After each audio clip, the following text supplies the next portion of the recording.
All right, so are you ready to inject some magic into your videos? Sounds fun. Well, we're going to do a deep dive today into making magic videos, and we're going to be drawing from Joyce Benjamin's talk at the New Magic Academy. Oh, yeah, I saw that. It's like a wonderland for magic enthusiasts, isn't it? Oh, yeah, there's so much there. Yeah, and they have a ton of video content, too. Oh, tons and tons of it. Performances, tutorials, advertisements, all kinds of stuff. But we're on a specific mission today, right? Yeah, what is it? We're going to be focusing on Joyce's insights and figuring out how we can apply them to make our own videos better. Sounds good. Now, what really struck me was how she breaks down the whole process of video production into 4 distinct stages: pre-production, post-production, which is editing and distribution. Oh, yeah, that's really helpful to think about it that way. It is. It's a roadmap, right? Yeah, it is. For creating something really special. Now, let's start with pre-production. Joyce is a huge advocate for setting smart goals, specific, measurable, achievable, relevant, and time-bound. And she has a really unique perspective on how this applies to magic videos. I think that's a good place to start. It's not just about saying, I want to make a good video. It's about defining what good actually means, Right. how to get there, right? Exactly, yeah. So she gives a great example about making a goal achievable. Let's say you're teaching the vagabond coin routine. Okay. Instead of just aiming to teach the whole thing, think about what your viewers could realistically learn from, say, a 30-minute video. Right. Maybe the goal is for a beginner to be able to complete the routine without dropping a coin. I like that. Yeah. It's really focused, isn't it? Yeah, it's specific. Yeah, and Joyce also pointed out that your goal is going to be different depending on what you're trying to achieve with the video. Are you informing, persuading, or entertaining? That's a good point. A tutorial is very different from a promo video, right? Like a blueprint versus a stage performance. Yeah. All right, so once you've got your goal, you got to start scripting. And Joyce is a big fan of keeping it short and simple, the KISS method. Oh, yeah, keep it simple, stupid. Exactly, especially these days where people's attention spans are Yeah, what are they these days? pretty short. Short. But she has this really cool 4-part structure for scripting magic videos that I found really useful. Lay it on me. It's all about opening with interest, developing both visual and audio elements, engaging the senses, and closing with panache. I like it. What do you think about that opening with interest bit? Yeah, that's huge. Yeah. I mean, you really got to hook people right from the start. She suggests starting with a visual bang, something like flash paper or flash string. Yeah, something eye-catching. Yeah, to grab the viewer's attention right away. Absolutely. Like if the first few seconds are crucial. I think it makes sense, right? It's like starting a magic trick with a strong hook. Exactly. You want to pique their curiosity, make them want to see what happens next. Totally. And then it's about adding in those visual and audio elements. Right. How can you use color movement, a dynamic soundtrack, even your voice, right, to create an experience for the viewer? For sure. Even if you're just explaining a slight, your voice can add to the drama. Yeah. You don't want to sound like you're reading from a textbook. No one wants to hear that. And closing with panache, I love that. What does that bring to mind for you? For me, it's all about that lasting impression. Hmm. You know, leaving them wanting more. Yeah, it could be a review of the key points if it's a tutorial, Right. or a call to action in a promo video, Okay. or a dramatic finish for performance. Exactly. That last little bit of magic. The cherry on top. And before you even start filming, Joyce says, create a storyboard. Ooh, a storyboard. That's smart. It's like a visual roadmap of your video, Okay. outlining all your shocks, the dialogue, sound effects. It's like a blueprint for your video. Exactly. And you know what she uses for storyboarding? What's that? PowerPoint. Really? Isn't that interesting? I never would have thought of that. Me neither. But it's actually pretty accessible. I guess it makes sense when you think about it. And she even walked through her storyboard for her opening bumper during the talk. What was it like? It was a map of Texas zooming in on the New Magic Academy flag with music and sound effects. Oh, very It cool. was really neat. Yeah, that sounds effective. And it emphasized the importance of planning out every single detail. Right, because those details add up to create the overall experience. And speaking of details, we can't forget about copyright. Oh, yeah, that's a big one. Huge, especially if you're sharing videos publicly. Joyce was very firm about this, respecting copyright and getting permission. It's better to be safe than sorry, right? Absolutely. She Yeah. even talked about using royalty-free music and AI-generated images Makes sense. to avoid any issues. Smart move. And there are a lot of good resources for finding that kind of content these days. Oh, yeah, for sure. Like, YouTube has a whole library of free audio. And she mentioned a site called Soundstripe for royalty-free music. Oh, cool. I'll let you check that out. Yeah, so lots of options there. So are you ready to move on to the actual production? Let's do it. Let's get those cameras rolling. I'm ready to make some magic. All right. Okay, so we've got our pre-production all set. Now it's time for the fun part. Yeah, the actual filming. Bringing it all to life. But before we hit record, Joyce had some really good advice about understanding the constraints of your platform. That makes sense. Are you going live or creating a video for YouTube? Right, because those are very different. Impacts a lot of decisions. Yeah, like pacing and editing.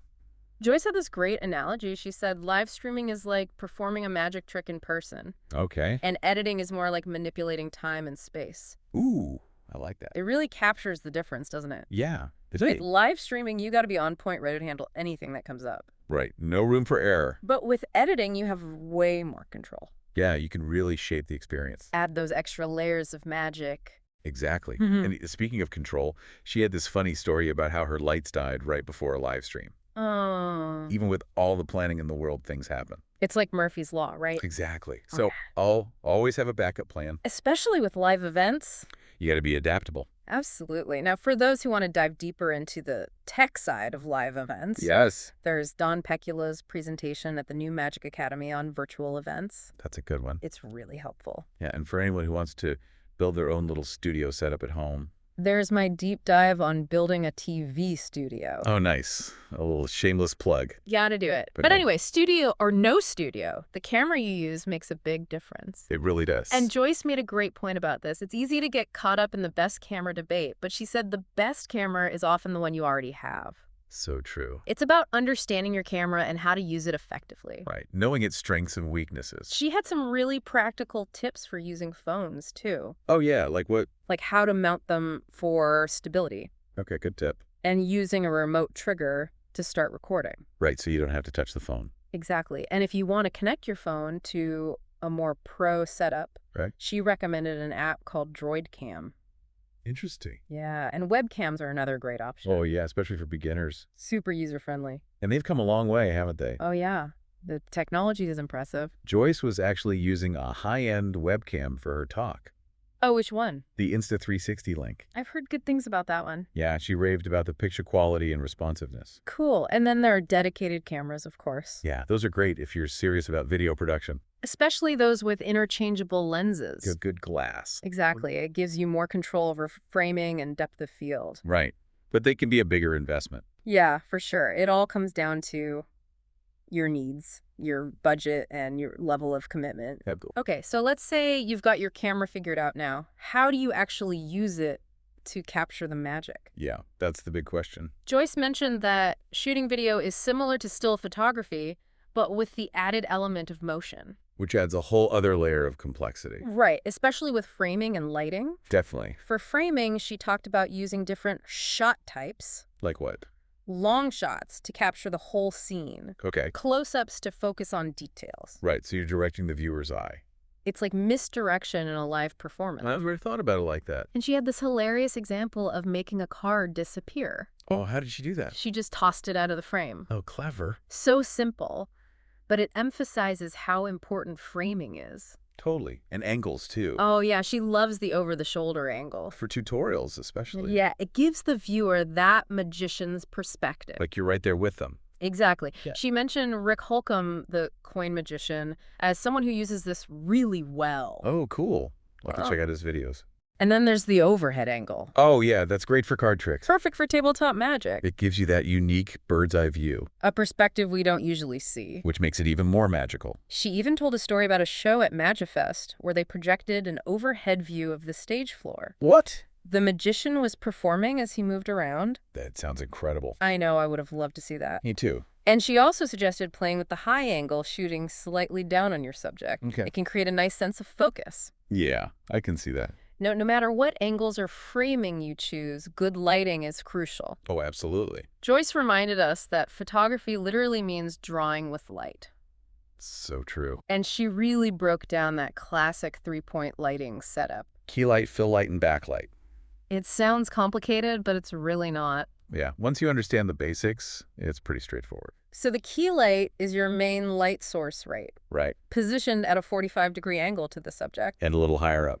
to create those primary shadows. Which gives your subject dimension. Then you've got the fill light, which softens those shadows and evens out the illumination. It goes on the opposite side of the key light. Usually a little less intense. And then there's the backlight, which separates your subject from the background. You can even use something as simple as a sheet of paper over a lamp for that. Oh, wow. That's a good tip. Joyce mentioned Ryan Pilling, the magician and photographer, has some great resources on lighting. Well, I have to check them out. He's got a DIY promo photo shoot tutorial that she recommends. Cool. And she really emphasized how each light contributes to the overall look. Right. Just the key light creates those dramatic shadows, but it can be harsh. Yeah. The fill light balances it out, and the backlight adds that final touch of separation. It all works together. And she even addressed the issue of reflections in glasses. Oh, yeah. That's a common problem. She suggests adjusting the height and distance of your lights to minimize those. Good advice. And here's a reassuring point. You don't need fancy, expensive equipment for good lighting. That's good to know. You can do a lot with table lamps and household lights. That's encouraging. She also recommends creating a lighting plot. A what? A lighting plot. It's like a storyboard, but for your lighting. Oh, okay. It helps you visualize your setup. And recreate it later if you need to. Exactly, especially if you have limited space. Right. Now, remember how we were talking about motion adding complexity? Yes. Well, Joyce pointed out that motion can really affect your lighting if you have a fixed setup. It makes sense. If you're moving around, you might step out of the key light. And suddenly your shot looks completely different? Exactly. So she suggests either widening the key light Oh. or using tape to mark your positions on the floor Oh, that's a good idea. so you consistently hit your mark. Like in theater. Exactly. It's all about planning and consistency. Right. Okay, are you ready to move on to sound? Let's do it. It's time to capture that audio magic. Now, Joyce focused mainly on getting clear audio for speech, Okay. acknowledging that music and sound effects are a whole other thing. Right. A whole other world. She played an example of a super noisy recording that she was able to clean up in editing. Oh, wow. The difference was amazing. I bet. It really emphasized the importance of good audio from the start. Yeah, garbage in, garbage out. Exactly. And just like with lighting, filming outdoors presents its own audio challenges. For sure. Wind, echoes, traffic noise, all that. It can ruin your recording. It really can. She even talked about those new Magic Academy coffee exchanges, Oh, yeah? where the speaker always sounds great, Right, because they have a good mic. but you can barely hear the audience members asking questions. Yeah, I've noticed that. It shows how important choosing the right mic is. Absolutely the right tool for the job.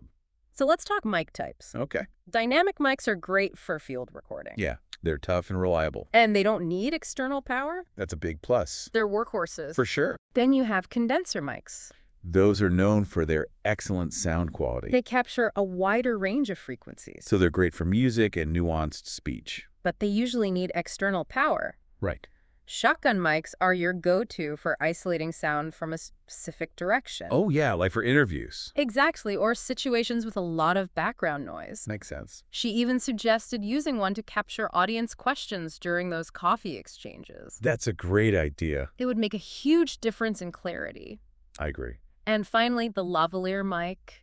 The trusty clip-on, Good for interviews and presentations. a good compromise between quality and convenience. But you gotta watch out for clothing rustle. Yeah, they pick that up easily. So you've got your script, your lighting, your camera angles, your mic, you're ready to hit record. It's showtime. But wait, there's more. Oh, We still have to enter the magical realm of post-production. editing. That's where things get really interesting. You know, it's amazing how much work goes into making even a simple magic video. Oh, yeah, there's so much more to it than meets the eye. It's not just point and shoot, there's a whole art to it. Definitely, it's like filmmaking in its own right.